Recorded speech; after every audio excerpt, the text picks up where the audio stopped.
I'm Dr. Todd Baker. I'm the staff theologian with Zola Levitt Ministries. We're going to interview Bill Koenig. He is a White House correspondent and he's a Bible believer. He's at watch.org, and I asked him about the important subject of Iran in light of this deal that the White House has made with this terrorist nation. And you'll get to see what he has to say about it, and I think you will see it's very relevant and important. Bill, thanks for joining us today. Thank you, Glad Paul. you're here. Thank you. At the Pre-Trib Conference here in Dallas, Texas. You have been a correspondent, a news reporter in Washington, D.C. at the White House for 13 years. 13 years. So we want to ask you several things in relationship to your important job up there. One thing, Obama has now struck this supposed deal with Iran. And how do you see this tying in with end-time Bible prophecy, where Persia, known as present-day Iran, plays so much of a role? Well, it's a very interesting perspective because, Obama said over and over again, especially since March of last year, that he has Israel's back. And at the same time, he's been putting people in positions such as Chuck Hagel, John Brennan at CIA, Samantha Powers is his UN ambassador, and also Susan Rice is the National Security Council head, that are not extremely pro-Israel. So that obviously concerned a lot of us. At the same time, Obama's reassuring the people, especially the Jewish people that helped put him in office. They ran a brilliant campaign, and that's really how he got elected, not only in 2008, but 2012 as well.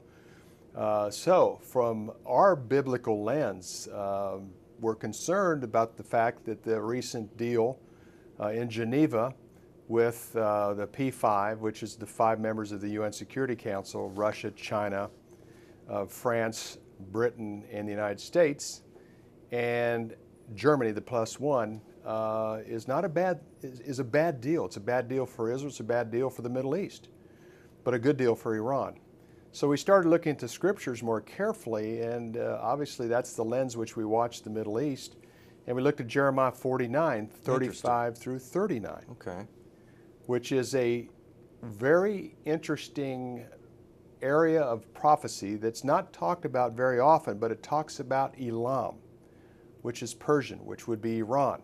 And this particular area speaks of Elam being devastated in a conflict where they will be broken, which the bow, their military, the missile launching, that they will deal and experience a devastating blow. And as you see, the week that they were meeting in Geneva, Switzerland, Khamenei and Rouhani and other leaders of Iran were speaking horrible things about Israel. They were calling them a rabid dog. They were saying, we're going to eliminate this Zionist entity. I mean, this is at the same time the international community is negotiating in Geneva.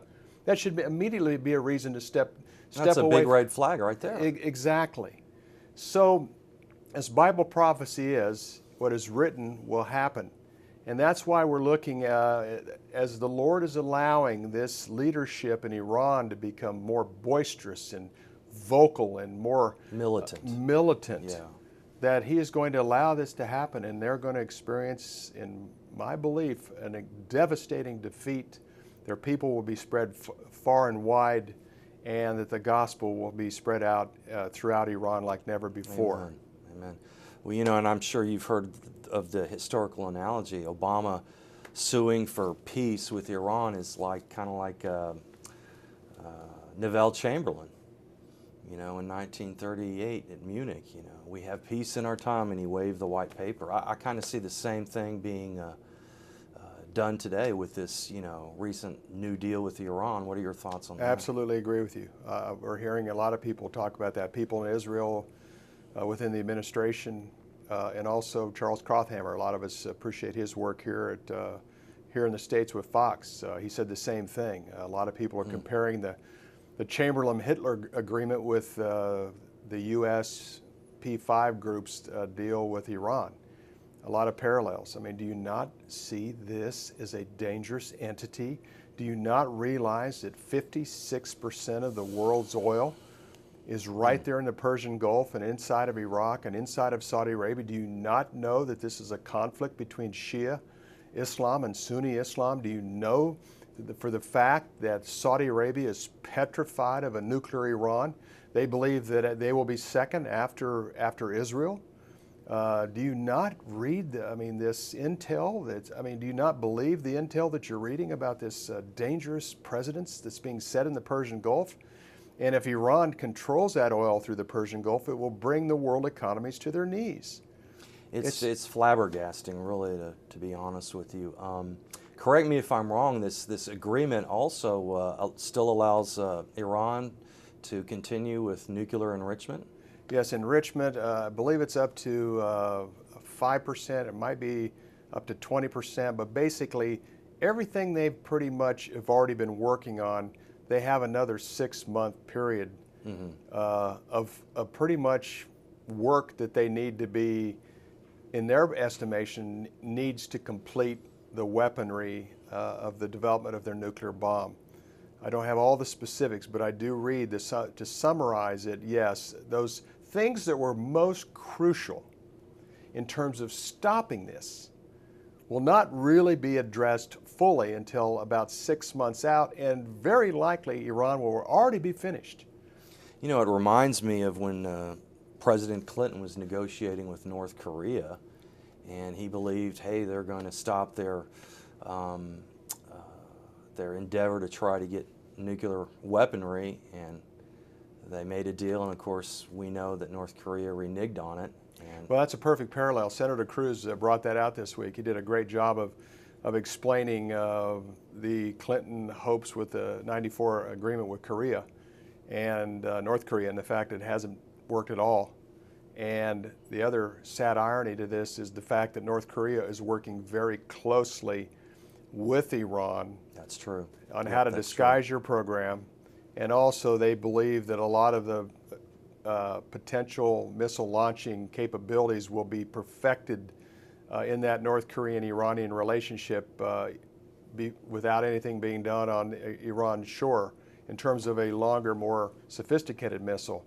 I do know for a fact that Iran has made significant inroads over the last 24 to 36 months in as far as their short-term, or I should put it this way, short-range missile capabilities. Wow. That puts those Persian Gulf countries at risk. This is a great interest and a great concern to those countries because, and that's from one of Israel's top missile experts, Uzi Rubin, who helped develop the Aero Missile Defense System. He's the one that said they have made incredible leaps in technology over the last few years, and that has a lot of people concerned. And then the ICBM is what North Korea and Iran's working on that would put Europe, as well as Russia and the United States at risk of a long-term future or long-range future nuclear target. Well, we're certainly right at the threshold of so many end-time events, and all of this that's going on is certainly precipitating that, isn't it? Well, it's right there. You know, the time clock is Jerusalem. That's God's time clock, and the nations of the world are still obsessed with the dividing of the land of Israel. Let's put it this way: the nations of the world, the leadership of the world wants to make Judea and Samaria an Arab state. Well, before we close today, Bill, can you let us know how we can get a hold of your column from Washington, D.C.? Thank you. Well, our website address is watch.org. That's WATCH.org. We put out a weekly news report on Friday. That's a summary of world news that happened that week, or each week that's biblically relevant. And we also post news 365 days out of the year at that website. In other words, every day of the year we're posting news that's biblically relevant to Israel and the Middle East.